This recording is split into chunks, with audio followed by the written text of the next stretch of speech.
Yes, yeah, again, back with another reasoning. Don't know the thing set, Yeah, that one here basically have to see the respect what these people did have or not have for jealous Jehovah, right?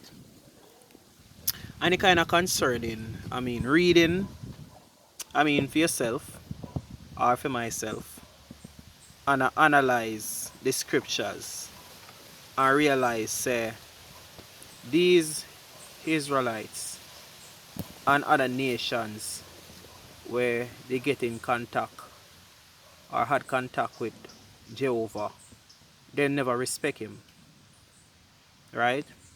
And him actually admit, say he mess up, you know. At one point he admits he mess up. In this saying regret, Genesis 3, saying they make man. And for your regret, that means say you admit you make a mistake, you never know, right? Or you can did know, but neither, and just did hope the result where it'll be for the worst not happen, right? So you can regret in a different ways. Now let's jump into this first, alright? Isaiah 47:6.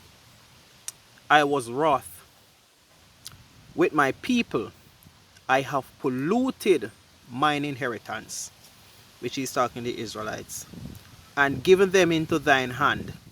And you did basically show them no mercy. Upon the ancient hast thou very heavily laid your yoke. Right? So it must say basically me put put my people in your hands. Basically for punishment. Come I read some scriptures where basically punishment, right? And you never have no mercy with them. You know? You treat them rash. And they must say, boy, I may pollute them, basically make this happen. And my fault, really. No. Is this his fault or not? Because here's how the respect actually coming right now, right? So we're going to read first. Judges 3:7. And the children of Israel did evil in the sight of the Lord, and forgot the Lord their God, and served Baalim and the groups, or the grubs. Therefore the anger of the Lord was hot against Israel, and he sold them into the hand of Choshan-Rishathaim, whatever that is pronounced, king of Mesopotamia. And the children of Israel served Choshan-Rishathaim 8 years. Alright? 8 years. Cool? Alright. Alright. Judges 4:1. And the children of Israel again, right, did evil in the sight of the Lord when Ehud was dead, right? And the Lord sold them into the hand of Jabin, king of Canaan, that reigned in Hazor, the captain of whose host was Sisera, which dwelt in Harosheth of the Gentiles. And the children of Israel cried unto the Lord, for he had 900 chariots of iron, and 20 years he mightily oppressed the children of Israel. So we are talking about 20 years, and we are talking about 7 years, 8 years, right? So that's 28 years, right? All right. Judges 6:1. And the children of Israel did evil in the sight of the Lord, and the Lord delivered them into the hand of Midian 7 years. Don't write this one. So 35 years, right? 35 years. No. Alright, so as we say, a common sense we deal with over here. So we have to think critical. These people had no respect for Jehovah. Right? If you punish me do something, you punish me. Right?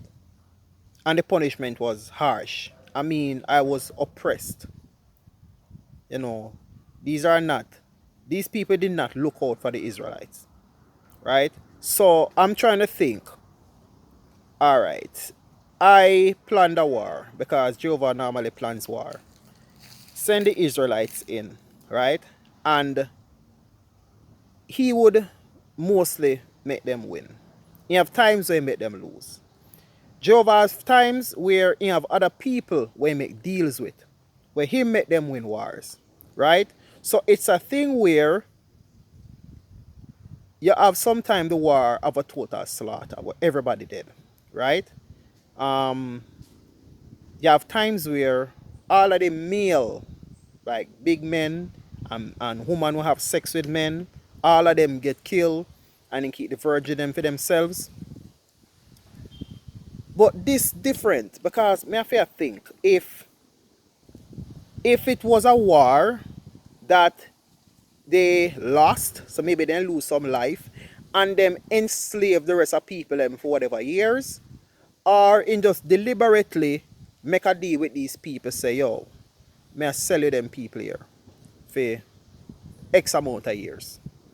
Don't know if any money involved or anything, because as we realize so far, if you watch the stuff them when I put up, Jehovah is sort of a gangster, right? He's sort of a gangster. Balaam name mentioned in this. And I did one about Balaam where basically he was like a hitman and he had to go to Jehovah to ask him basically if he can do certain hits, then use curse. But I'm saying hits before he can go ahead and do what he wants to do, right?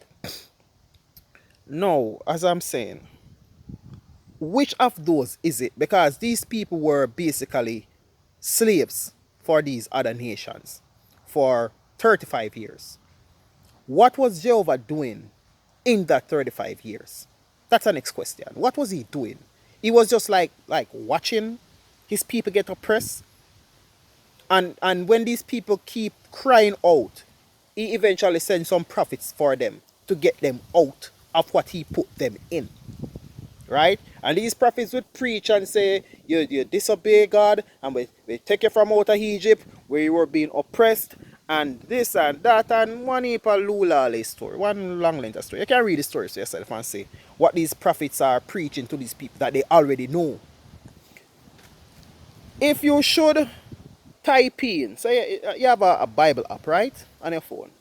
Type in evil in the sight of the Lord, or evil in the sight, or whatever it is, and see how much of that comes up where these people have been doing evil in the sight of the Lord. Even Solomon, even David, some renowned names come up that did evil in the sight of the Lord. Remember, Jehovah have him favorites, so some of them he did nothing to, right? Type in the amount of people that did evil in the sight of the Lord. There's no way you can tell me a man this powerful and all these people are disrespecting him for hundreds of years, generation after generation. I disrespect this mighty God. No man, no man. Me have to think for true. Because I mean, we have parents that tell us what to do and not to do. And based on the level of punishment, we might continue to do or not to do what they say. Don't leave the yard. Me leave the yard, me get beaten. Do not leave the yard. Me leave the yard, me get beaten. I can manage a beating because I know that's going to cool off sometime soon, right? There's some people who cannot manage a beating, so they rather don't leave the yard. But these people are doing evil that are putting them in bondages for years of slavery. His punishment for these people going over the Canaanites. Men enslaved them for 20 years. Or whatever amount of years it is. That's their punishment. And you tell me that these people don't learn? They keep on doing the same thing over and over? No, man. The respect for Jehovah in our Bible, very low. Low. Past zero and gone a negative. Based on the bloodsheds what take place in the Bible. Based on the bloodsheds, people dying viciously. Babies getting ripped out of belly and all of that. Dashed against rocks and all them something there. And you're going to tell me that these people just basically can't just realize, no, We don't want to get thrown into slavery to anybody again for how much years, because we same one were killing other nations and taking their land. So they know this, and basically now I go take advantage of the situation that they know that we did such things. So they probably go treat us the worst. They better glad they not kill them off. But this man saw it fit to send these people that have been doing so much I can't even pronounce the word properly, right? Doing so much evil, and expect that these people are going to treat them good. There's no way. No way at all. You go, somebody go put you in your enemies them, and I expect your enemies them are going to treat you good. That's not good, man. No way at all. So maybe these people know this and say, yo, we don't have no respect for this man now. No time at all. We'll continue to do what we do. And if we want to put we in the enemy then, and anything the enemy then do, then do. We no business. Generation after generation, we don't care. Because we don't respect you. You're now a good leader. And I make this up. Watch this to the end. You can't see I make this up. Just go and go watch the videos. Right? Read the scriptures. Read the scriptures. These people have no respect for Jehovah. And I don't see why you should, based on the stories in the Bible. Soon upon the next reasoning.